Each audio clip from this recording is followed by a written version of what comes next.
Let's make fresh pasta with a Bolognese sauce for my husband. Yum!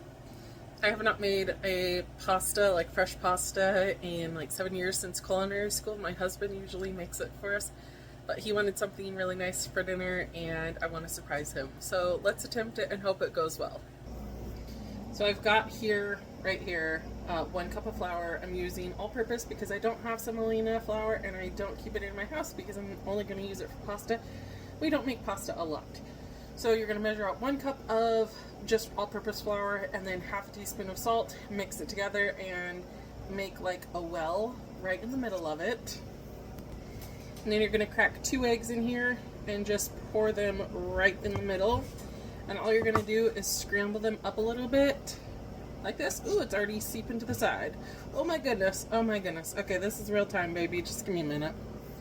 Alright, so you are going to mix it mostly together with a fork as much as you can, and then you can switch to a bench scraper, or what do you call this? Pastry cutter? I don't care what it's called. And you're just going to basically go in on itself until it's all mixed together, and then I'll show you the next part. Now you're just going to knead it together. I did need a little bit more flour because my eggs were extra large, so I just added a little bit. And just knead it until it's smooth for about 5 to 7 minutes. I'll show you the end result. Alright, this took forever. Am I out of breath? A little bit, but that's okay. I'm pushing it and it's springing back. So I'm pretty sure that's what it's supposed to do. We're going to cover this up and let it rest for like 30 minutes. You can use saran wrap. I don't have saran wrap, so I'm using a plastic bag, but you do you, boo. Alright, I've got my dough. It's been sitting for close to an hour or so. So I'm just going to cut it in half. Whoopsies. It's close enough.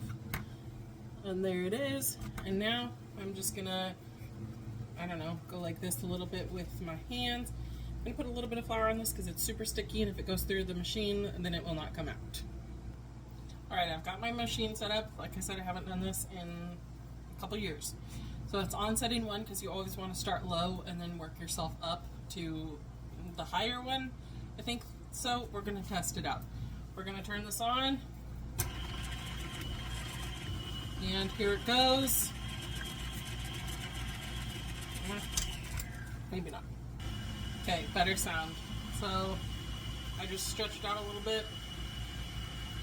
Lord, please let this work. And I'm going to put it down. Oh, it's coming out the other side! My baby's being born! Ah! I think I did it right. I think I did it right. Maybe I should have started up higher.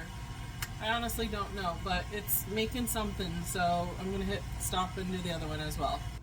I should have started higher and went lower. That's okay though. We're gonna... It came out kind of, and I'm happy about that. So, start higher, go lower. Whatever. Oopsie. Alright, definitely start bigger, then go smaller. It's like reverse psychology, kind of. I ran each of the layers through each of the cycles, and then I sprinkle a little bit of flour on top of them if they need it. And I'm going to go probably all the way down to 1 because I like thin spaghetti, so why not? You always want to try and feed it through the middle, otherwise if it goes off to the side, it'll just mess up your pasta. Not mess it up, because I don't really think there's a messed up pasta dish out there, but just do it right through the middle, baby. Alright, and here we go with the spaghetti. We're going to make spaghetti and linguine. Make sure to dust your pasta a little bit, and then be ready to catch it on the flip side.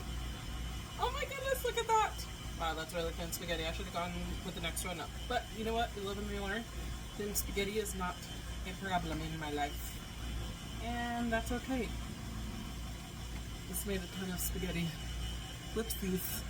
After the spaghetti is done being made, you're going to want to take a little brush. These are the best ones, and you make sure it's dry, and all you're going to do is just wipe out all the rusty crusties in there, any extra flour. Never use water on these suckers, or else you'll have to pay for another one, and they are ridiculously expensive. So just use this, get the dry out. Could even turn it back on and let the crusty rusties spin out of it, but don't ever use water on these suckers, else you'll Just don't do it. There's the pasta. Look at it. Sprinkled a little bit of flour on there so that it wouldn't be too mushy. But there's probably 4 portions instead of 2 like it told me. But whatever. Try and get these big ones apart if you can. Or just don't bother with it. Who cares? Okay, Bolognese sauce. It's super simple. I cut up 1 onion. I sauteed it a little bit. If you have garlic, you can saute it as well. And then I threw in a pound of meat. We have turkey, so that's what we're using. And then I threw in about half a cup of red wine. If you don't have red wine, you don't have to. And then you can do 2 cubes of beef bouillon. And mix that all together, let it start cooking down, and then add whatever seasonings you like. I let mine cook down. Oh, and a can of 28 ounce can of crushed tomatoes. I cooked that down for about 2 hours, and it is looking, you can see it right here. Cooked almost all of the juice out, and it's just looking like a bolognese sauce. Add whatever flavors you want. I did some oregano and some Italian seasoning, salt and pepper, and a little bit of Worcestershire sauce. But you can add whatever you'd like. And that's it for the bolognese sauce. Alright, the pasta and the bolognese is done. The pasta only took about 2 minutes to boil. And I should have added more flour because it definitely stuck together. But looks delicious, and I'm hoping it tastes delicious. So let's go see how the hubby and I like it. My mouth is already watering. Yum!